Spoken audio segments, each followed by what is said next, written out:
Welcome back to another video. And ये जो video होने वाला है ये आपके सेकंड सेमेस्टर के रिजल्ट एंड उसमें जो आपके रिजल्ट में ग्रेड आते हैं उससे रिलेटेड होने वाला है। सो प्लीज़ ये बहुत ज़्यादा इंटरेस्टिंग वीडियो होने वाला है एंड मैं इसमें बताऊंगा कि आपका रिजल्ट कब तक आ सकता है एंड कैसा आ सकता है एंड जो रिजल्ट में आपके ग्रेड आते हैं ना उसका क्या मतलब होता है। तो एक चीज़ पे बात करेंगे। तो सबसे पहले जो हम बात करेंगे कि आपका रिजल्ट कब आ सकता है। तो देखो आज तारीख 13 अक्टूबर तक आपके 67 डेज हो चुके हैं कि आपका रिजल्ट नहीं आया। ठीक है, 67 डेज हो चुके हैं एंड अगर रिजल्ट 14, 15, 16, 17 तक आ जाता है तो अच्छी बात है।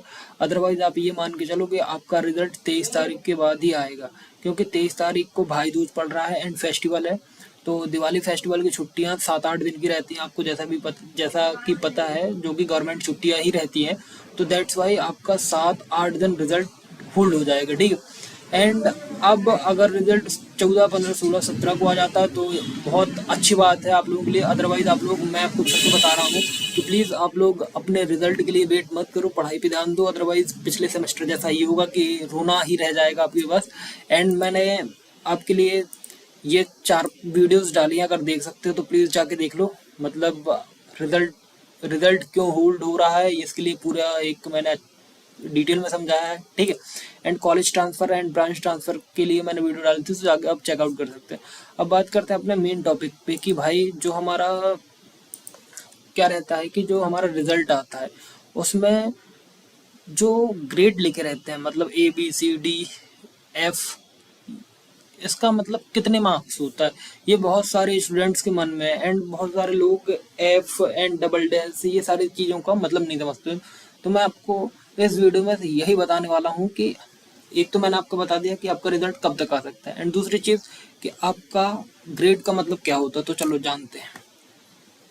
सो मूव करेंगे आगे की तरफ एंड ये सबसे पहले मैं रिजल्ट फ्रॉम लास्ट सेमेस्टर, ये जो मेरा रिजल्ट है मैं अपना दिखाना चाहता हूँ कि ये जो आपको मेरा रिजल्ट दिख रहा होगा एंड इसमें ग्रेड आपको दिख रहे होंगे A, B+, A+, A+, A+, A+।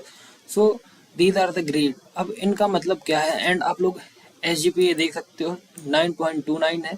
तो ये आप भी बना सकते हो। कैसे, मैं आपको आगे बताऊँ, मतलब नेक्स्ट वीडियो में बताऊँगा। मैं इसमें तो आपको ये बताने वाला हूँ कि भाई आप कैसे, इन सब चीज़ों का मतलब क्या होता है। ठीक है, तो आगे की तरफ मूव करते हैं। अब समझो सेमेस्टर, पहले समझो सेमेस्टर सिस्टम क्या होता है। देखो BE बोलो या BTech बोलो, बात बराबर है। तो मैं पहले पेन निकाल लेता हूँ, पेन। हाँ ठीक। तो देखो जो BE होता है अपना, इसमें 4 साल का कोर्स होता है। ये तो आपको पता ही कि 8 सेमेस्टर होते हैं। हर सेमेस्टर के एंड में यूनिवर्सिटी एग्जाम लेता है। ठीक है, जो आपका ऑड सेमेस्टर होता है वो कब होता है, नवंबर दिसंबर में एग्जाम करता है, इवन अपना अप्रैल मई में एग्जाम करता है। तो ये बात हो गई।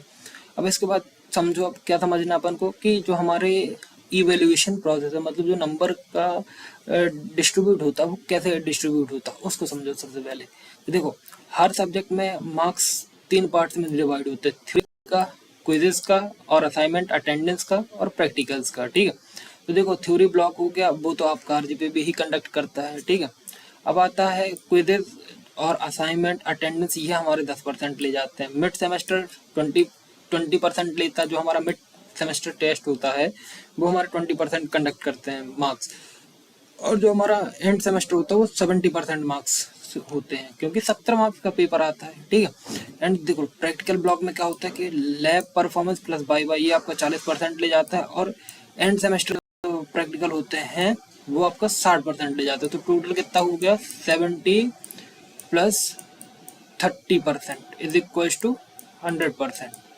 तो ये पूरा एवरेज बैठता है, मतलब 70% आपका क्या थ्योरी सब्जेक्ट लिया है, थ्योरी ली जाएगी एंड सेमेस्टर की, एंड जो बाकी के 30% है वो आपके क्विजेस में बांट दिए जाएंगे, असाइनमेंट में बांट दिए जाएंगे, अटेंडेंस में बांट दिए जाएंगे और आपके लैब परफॉर्मेंस में बांट दिए जाते हैं। ठीक है, और मिड सेमेस्टर में बांट दिए जाते हैं 5-5, 10-10 नंबर ऐसे। ठीक है, तो टोटल 30% हो गए। अब समझो कि मेन चीज अपन को समझनी है कि जो हमारे काम की बात है। ठीक है, काम की बात क्या, अब समझो यहाँ पे आपको बहुत अच्छे तरीके से समझना, क्योंकि पिछली बार ना स्टूडेंट्स परेशान हो गए थे कि भैया हमारा मतलब A+ आया, C+ आया, F आया, तो हम लोग क्या समझे। तो अब आप लोग आसानी से समझना और ध्यान से समझना। मैं एक एक चीज़ समझाऊंगा, प्लीज़ वीडियो को अच्छे से देख। अब देखो, जैसे सपोज ये जैसे मेरा डीप लर्निंग सब्जेक्ट है, ठीक है। डीप लर्निंग में मेरे को ए ग्रेड मिला है, तो डीप लर्निंग में ए ग्रेड मिला है तो मेरा मार्क्स कितना होगा, 81 to 90। तो जो डीप लर्निंग में मेरे को ए ग्रेड मिला है वो मेरे को क्या दिखाता है कि आपको आपके ग्रेड के पॉइंट कितने हैं, 9, और आपका ग्रेड क्या है, ए, और ये आपका एक्सीलेंट है। आई होप समझे होगी। फिर मेरे को एक मिनट, इरेजर से मैं इरेज कर देता हूँ। फिर मेरे को मिला है बी प्लस। तो बी प्लस देखो, बी प्लस का मतलब क्या होता है कि मेरे को कितना मार्क्स मिला हुआ है, 71 से लेके 80 मार्क्स तक मेरे को मिला है कंप्यूटर नेटवर्क में। दैट्स अ वेरी गुड, ठीक है। इसमें मेरे को कितने ग्रेड के पॉइंट मिले हैं, 8 पॉइंट, ठीक है। अब हम बात करेंगे किसकी, अब देखो दो दो सब्जेक्ट हुए, एक हमारा डी और एक हमारा कंप्यूटर नेटवर्क हो गया। तो इसमें कंप्यूटर नेटवर्क में हमको क्या मिला, बी ग्रेड में बी प्लस ग्रेड मिला। इसमें हमको वेरी गुड, मतलब 71 नंबर से लेके 80 नंबर तक हमको मिल गया, ठीक है। अब हमको डीप लर्निंग में कितना मिला, ए मिला था। तो डीप लर्निंग में हमको कितना हो गया, डीप लर्निंग में हमको मिला है 81 से लेके 90 नंबर तक, ठीक है, समझना। अब फिर आता है बिग डेटा एनालिटिक्स। तो बिग डेटा एनालिटिक्स में मेरे को क्या मिला, ए प्लस।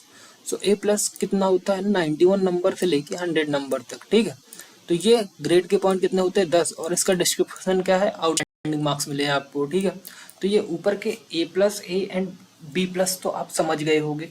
फिर मेरे को नेचुरल लैंग्वेज प्रोसेसिंग मतलब NLP, इसमें क्या मिला मेरे को मार्क्स, इसमें मिला है मेरे को ए प्लस, ठीक है, सॉरी ए मिला है।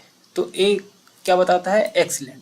अब बाकी मेरे को प्रैक्टिकल में भी ऐसे ही मार्क्स मिले, तो मेरे को मतलब 91 नंबर अगर वो बता रहा है तो मतलब 90 नंबर का, जैसे प्रैक्टिकल मेरे को ए प्लस मिला है तो मतलब मेरे को 30 मार्क्स मिले हैं जैसे। और कहीं ना कहीं जैसे देखो 10, 20, 30 ऐसे कर दो, ठीक है। तो ये सारे पूरे एवरेज बता देता है कि आपको कितना मार्क्स मिला है, ठीक है। तो बाकी आप समझना। अब बाकी बात करते हैं हम किसकी, एक बार फिर से मेरे को erase all the links and now यहाँ।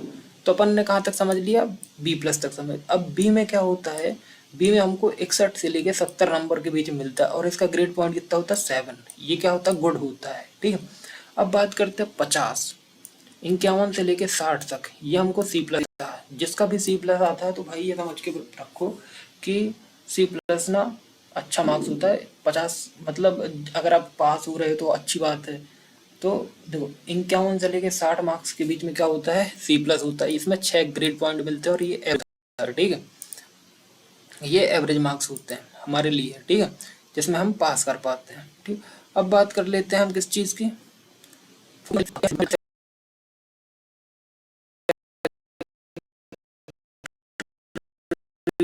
मार्क्स होते हैं हमारे लिए, ठीक है।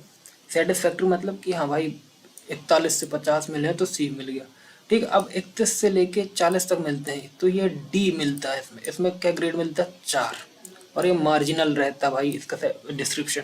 अब हमें अगर 30 एंड ब्लो मिलता है तो हमें एफ मिलता है, इसका जो ग्रेड रहता है 0 और ये डिस्क्रिप्शन रहता है फेल। अब कई लोगों ने देखा होगा कि सी डैश डैश, ये हम बेसिकली हमें क्या होते हैं, ये ग्रेस के मार्क्स कहलाते हैं, ठीक है। ग्रेस मार्क्स मतलब आप सीधा सीधा समझ लो कि मैं आपको एक चीज़ बता दूं, जैसे आप 30 मार्क्स गेन किए और आपको एक मार्क 30 मार्क्स आपका क्या है, 30 एंड ब्लो मतलब 30 और उसके नीचे अगर आपको मिलता है तो अगर आपको 30 मार्क्स मिले हैं तो आपको कुछ 5 या 4 नंबर का आपको ग्रेस लगा के आपको पास कर दिया जाएगा। तो आपको सी डैश डैश ऐसा आ जाता है। तो ये आपको क्या होते हैं, ये आपके मार्क्स होते हैं। तो एक ग्रेस मार्क्स होता है, वो क्या होता है कि आपको मार्जिन में पास करना, जैसे ये मार्जिनल समझो आप, ठीक है।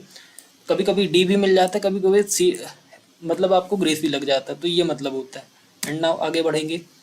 आई होप आपको समझ में आ गया होगा, मैंने बहुत आसानी से समझा है। देखो अब समझो, अभी मेन चीज समझो कि आपका जो डिवीजन है percentage and division and percentage conversion, अगर आपका CGPA 7.5 से ऊपर चल रहा है तो आप क्या है, फर्स्ट डिवीजन विथ ऑनर्स, ठीक है।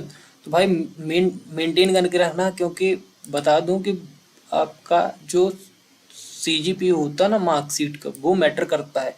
कोई यूट्यूबर या कोई कोई कुछ बोले तो प्लीज़ उसकी बातों में मत आओ, क्योंकि आपका मैटर करता है। दैट्स वाई कंपनियां CGPA को बोलती हैं। एंड बहुत सारी कंपनियां हैं जिनको बैकलॉग्स भी नहीं चलते हैं, तो प्लीज़ अपना ध्यान रखें पढ़ाई का, ठीक है। तो 7.5 से ऊपर है तो आप फर्स्ट डिवीज़न विद ऑनर्स हैं, एंड 6.5 लेस देन ग्रेटर है तो देखो less than equal to CGPA less than 7.5, तो मतलब आपका कितना है, फर्स्ट डिवीज़न पास है। 5 से अगर आप नीचे हो तो आप सेकंड डिवीज़न हो, ठीक है। परसेंटेज कैसा निकाला जाता है, CGPA इंटू 10, ठीक है। अगर आपका 5 CGPA से, अगर आपका 5 CGPA से नीचे है तो आपको डिग्री नहीं मिलती है, इतना ध्यान रखना, ठीक है। 5 से थोड़ा सा ऊपर हो, 5 CGPA से लेके 6.5 तक हो तो आपका सेकेंड डिवीज़न, 6.5 से लेके 7.5 तक हो फर्स्ट डिवीज़न, और 7.5 से ऊपर हो तो आप फर्स्ट डिवीज़न विथ ऑनर्स हो, ठीक है। बाकी आई होप आपको ये वीडियो अच्छा लगा होगा। तो प्लीज़ ये सारी चीज़ें मैंने आपको समझा दी हैं कि इनका सबका क्या मतलब है। एंड आप लोग भी अब कमेंट सेक्शन पे मत देखिएगा, जिस दिन भी रिजल्ट आए तो आप लोग यहीं से उठा के देख सकते हैं। एंड मैं एक बार पूरा इरेज कर दिया हूँ, तो प्लीज़ जाके ज़रूर देखिएगा, ठीक है। तो बाकी all the best for result, and result बहुत जल्दी आ जाएगा। जैसा कि मैंने आपको बता दिया कि अगर 4 दिन के अंदर आ जाता है तो ठीक है, अदरवाइज आपका दिवाली के बाद ही आएगा। बाकी all the best for exam, and please do like, subscribe and share. मिलते हैं नेक्स्ट वीडियो में।